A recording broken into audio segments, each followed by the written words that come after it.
જય શ્રી કૃષ્ણ, જય સોમનાથ। આજે તમારા માટે એક સરસ મજાનું હિંડોળા લઈને આવી ગયો છું। ટોટલી સવરના લાકડામાં છે, એટલે વિડીયો એન્ડ તક જોજો અને તમારા વૈષ્ણવ મિત્રોને શેર કરજો કે જેથી કરીને એ પણ આનો લાભ લઈ શકે છે। તો મેન વાત કરીએ આપણે હિંડોળાની સાઇઝની, તો આ હિંડોળાની સાઇઝ રહેશે 2x2, એટલે કે 24 ઇંચ બાય 24 ઇંચ। ટોટલી સવરના લાકડામાંથી બનાવેલો છે અને મેન ખાસિયત એ છે કે આ બધી વસ્તુ ફોલ્ડિંગ છે, કે એમાં ફોલ્ડિંગમાં તમને 5 ઢીંગલી મળી રહેશે, સરસ મજાના મોર આવી જશે। ફોલ્ડિંગ છે, આ બધી વસ્તુ ફોલ્ડિંગ છે, છૂટું પડી જશે। સાઈડની વાત કરીએ તો આ રીતની નકશીકામ આપેલી છે, જોઈ શકો છો તમે।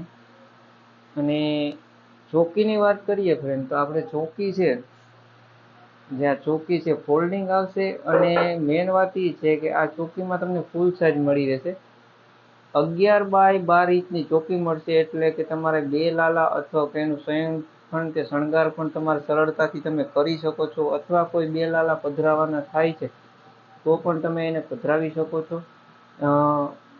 સાઇઝની વાત કરીએ તો સાઇઝ પણ મેં તમને આગળના વિડીયોમાં કહી છે। આના સિવાય આપણે બાલગોપાલ હવેલી, મંદિર, ટોટલી વસ્તુ બનાવી છે, ટોટલી સવરના લાકડામાંથી બનાવી છે। તો કોમેન્ટ કરજો આ મંદિર કે આપણે જે કોઈ પણ જોતું હોય તો ચોક્કસથી મને કહેજો, હું તમારા સ્થળ કે એરિયાએ પહોંચતું કરી દઈશ અને તમારી સાઇઝ મુજબ કસ્ટમાઇઝ પણ કરી દઈશ।